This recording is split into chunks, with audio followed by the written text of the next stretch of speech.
This is one of the most difficult commands in all of Scripture.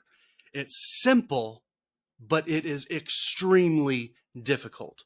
1 Peter 1:22 says, having purified your souls by obedience to the truth for a sincere brotherly love, love one another earnestly from a pure heart.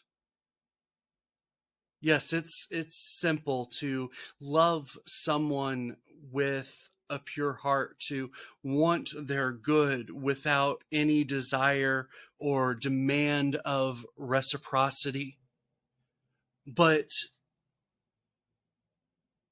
to do it from a pure heart is also extremely difficult, no matter how simple the concept is. We are so ingrained, we have so ingrained in our minds this idea of I give, so I receive return. I do this and I want this back. Or I want to use and manipulate and use other people like the pieces on a chessboard. We do this in business. We do this in church. We do this in our families. But what God is calling us to is to actively choose to do good for other people. Earnestly.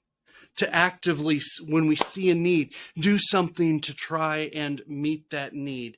To not just lackadaisically walk along and say, well, if God just throws all this money in my lap, then I'll start doing good. But instead, to actively seek to do good for others. Now, a beautiful thing about this is God has this tendency to reward generosity. But the really difficult thing is to do good because it is good, to do good because we want to respond to God's love that he has already given us, rather than trying to use this to manipulate God. And the difference between manipulating for our good versus doing from a pure heart is the difference between godly worship and witchcraft. Witchcraft is seeking to manipulate God. To manipulate God into giving us blessings. Yet worship is saying, all right, God, I am already so loved. I am already so blessed. I am already so favored that I want to let that love spill out of me onto others. And I'm earnestly, actively, intentionally going to choose to do good for others because it's the right thing to do, because I am being changed from the inside out, because I want to be a blessing, not a curse or a burden.